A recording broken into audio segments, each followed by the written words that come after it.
il faut que le jeu soit juste le support, il faut qu'il soit suffisamment fluide et quelque part on s'en fiche si on a fini ou pas fini le jeu. C'est la quantité d'informations et la qualité de l'information qu'on va diffuser pendant le jeu. Donc on vous accueille avec plaisir cet après-midi donc à l'appartement pédagogique. C'est un lieu de ressources et d'échanges autour du bien vivre dans son logement. Voilà, je vous invite du coup à me suivre.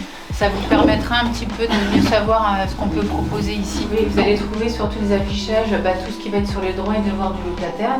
Donc ça va être pouvoir d'aider les gens qui viennent ici à savoir qui répare quoi dans un logement. Ça nous permet aussi de traiter, il faut aussi que j'appelle l'assurance à un moment donné pour faire jouer l'assurance, les franchises, donc tout ça a un coût, etc.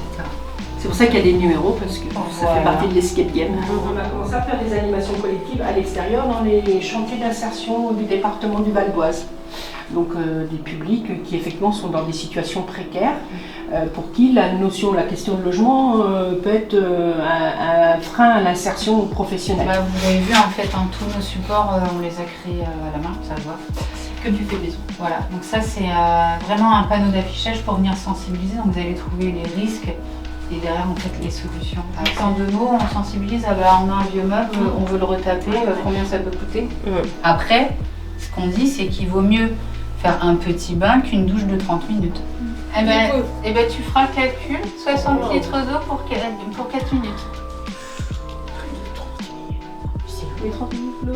Non, mais j'allume, j'éteins, j'allume. Ouais, voilà. On vous invite à jouer à un jeu qui s'appelle Infinibudge, qui est un jeu qui traite de la gestion du budget. Toutes les deux ensemble, c'est bon? Donc ça nous fait 1, 2, 3 logements, d'accord? Donc vous allez devoir déjà choisir le type de logement. On vous propose studio, on vous propose T1 et on vous propose T2. Avec vos 1310 € de salaire, vous avez droit à une prime d'activité, 210 € et une petite aide au logement de 10 €, soit un total de ressources mensuelles de 1530 €. Alors, 1310 € de salaire, 210 € de prime d'activité, 1530 €, parce que vous n'aurez pas droit d'aide au logement. En bas de votre feuille, il y a marqué « Autres dépenses ». Vous allez faire le total et vous allez indiquer le chiffre de vos autres dépenses mensuelles. Donc pour l'instant, personne ne prend l'abonnement, mon petit abonnement télé. Passer. Je vous propose d'avoir des frais liés au déplacement, au transport, prendre les transports en commun, des déplacements pour aller au travail, etc. Alors, C'est une carte Navigo, Je suis plutôt genre, j'aime les animaux. J'adore les animaux. J'aime les pieds avec ça, je préfère pas. ça. Bah vas-y, Enfin, je préfère pas, alors, La question c'est, je ne peux pas payer mon loyer ce mois-ci, qu'est-ce que je peux faire? non, en fait, on le fait comme ça permet aux gens de manipuler l'argent, parce qu'avec les cartes, maintenant, on se rend plus compte. Les virements, les prélèvements, on s'en rend plus compte. Mais Bah oui, carrément. Assister à un match de foot. Bah bien sûr. 100 €. C'est la chance. Alors, J'adore. c'est quoi? Enfin, Vous voulez le 3 tout à l'heure. la petite vous carte. lisez pas, vous posez devant vous. Pour Elles l'instant. viennent de changer de mois, donc déjà elles nous donnent 200 € parce qu'il faut payer l'assurance habitation. Et on n'a pas eu Oui, Attends. l'assurance habitation, 10 €. Sauf que t'as une carte Navigo normalement, comment ça se fait que tu l'as pas avec toi? Je l'ai oublié ce jour-là. Merci bien. Je ne dois pas rien. Allez, un spectacle. On vit alors qu'on Bah voilà. 90 €. Bah bien sûr. On n'a pas d'argent, mais on est heureuse, on est épanouie. Le ventre plein. On peut faire aussi des petits éco-gestes parce que 300 € de régule. Le dossier de la famille se retrouve sur la table de la Caléole, qui est la commission d'attribution des logements du bailleur. Autour de cette table, on va retrouver des représentants, des personnes qui représentent le bailleur, mais aussi la préfecture, la commune, différentes administrations.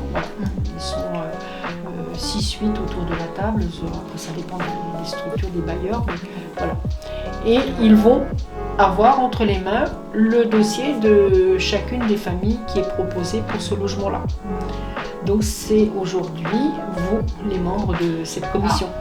On connaît les particularités de chacune des familles, donc et le groupe va devoir étudier chaque dossier et déterminer quelle est la famille la plus adaptée au logement qui est proposé. Tu mets Alphonse Leclou, Mouchou Lulu et Reine de la Bricole. Du coup,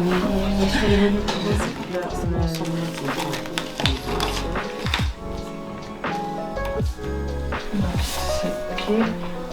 Ensuite, Fiche de paie. oui, il gagne combien ce monsieur? S'il n'y a pas de plan d'appurement et qu'il n'y a pas de dossier de Banque de France joint, c'est une dette, elle en est où la dette? On est toujours sur le même logement, on est d'accord. Hein. Sur mon petit logement T1 499,86, on est en train de voir quel est le meilleur candidat. indice. La réponse se trouve sur la première ligne. Situation, la choix C, c'est quoi? C'est célibataire. C'est célibataire. Ah d'accord. Et P, c'est Ah. situation particulière. De quoi? Mais c'est pour un enfant handicapé. La reconnaissance de handicap Ah lui attribue une demi-part pour elle. Donc c'est pas l'enfant, donc elle travaille pas, donc elle va se contrat. L'hébergement social. Ouais, hébergé par un tiers et hébergement social. Et alors le 3, vous en faites quoi?